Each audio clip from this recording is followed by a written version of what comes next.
So now I want to change the background of this section. To do that, let's click on Edit Section up here, and then let's go to Background.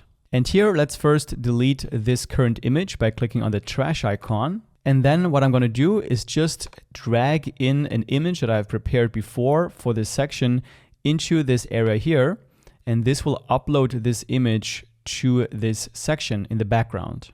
Now, because the image I've uploaded is not in the exact same dimensions as this section right here, not the entirety of the image is visible. So what we can do is use this focus point to decide what part of the image we want to show.